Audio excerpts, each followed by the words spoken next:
Très chers téléspectateurs de 14 TV Gabon, bonsoir, soyez les bienvenus pour ce flash d'information du mardi 17 mai 2022.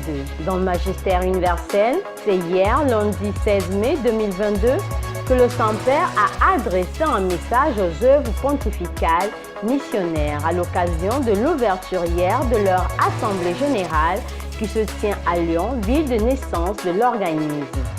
Dans son message, le pape François a célébré la figure de Pauline Jaricot, fondatrice de l'œuvre de la propagation de la foi il y a 200 ans et qui sera béatifiée le dimanche 22 mai prochain. Pauline Jaricot aimait dire que l'Église est missionnaire par nature et que par conséquent, tout baptisé a une mission. Voir est une mission.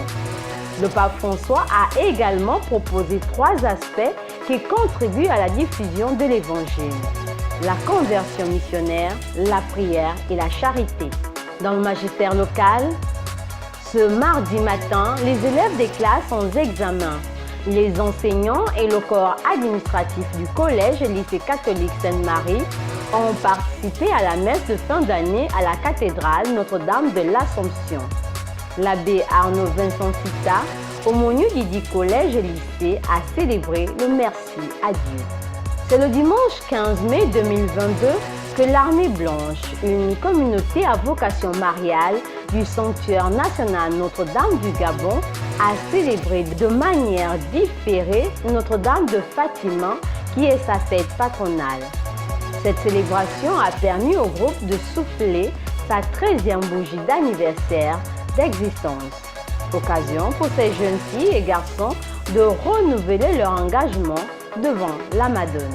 On note que la communauté de l'Armée Blanche a un triple objectif: la prière du chapelet, l'adoration et la louange à Dieu par le chant.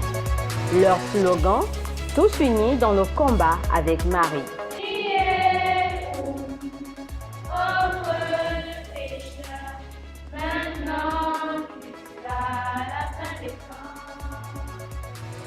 À quelques mois de la célébration des Journées nationales de la jeunesse dans le diocèse d'Oyem, les différentes paroisses s'organisent à travers des activités, des messages et des spots publicitaires afin d'inviter la jeunesse de l'Église au Gabon à ce grand rendez-vous qui se tiendra du 25 au 31 juillet 2022 sur le thème « Lève-toi car je t'établis comme témoin des choses que tu as vues ».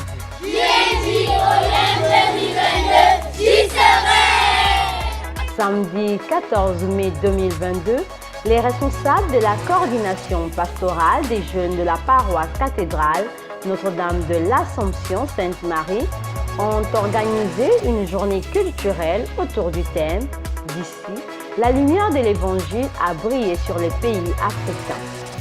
Plusieurs activités ont marqué cette journée. Ici, sur l'esplanade de la cathédrale Notre-Dame de l'Assomption Sainte-Marie, s'est déroulée la journée culturelle organisée par tous les jeunes de la cathédrale, avec le thème « D'ici, la lumière de l'Évangile a brillé sur les pays africains ». Cette journée est un moment d'échange et de partage culturel. Les jeunes de la cathédrale, qui sont des chrétiens engagés, ont quand même des racines gabonaises et d'ailleurs. Et chacun d'entre eux a voulu s'ériger ces racines-là auprès de leurs frères et sœurs, les autres jeunes, et bien sûr les parents qui étaient là, les prêtres, les religieux. Lundi 16 mai 2016, lundi 16 mai 2022, 6 ans déjà que Monsieur l'abbé Edmond Chikwenche Salomon s'est endormi dans l'espérance de la résurrection. Des messes ont été célébrées dans différentes paroisses de notre archidiocèse. Prions pour le repos de son âme. 100 jours. Pascal est un berger. C'est à la seconde tentative qu'il réussit à entrer chez les franciscains de Sainte-Marie de Lorette.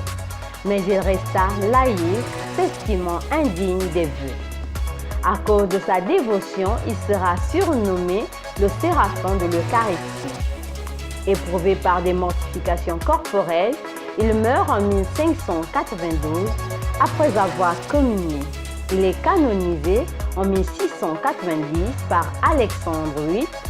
C'est en 1897 que Léon XIII le proclama patron des œuvres et des congrès eucharistiques. Bonne fête à tous ceux qui se prénomment Pascal.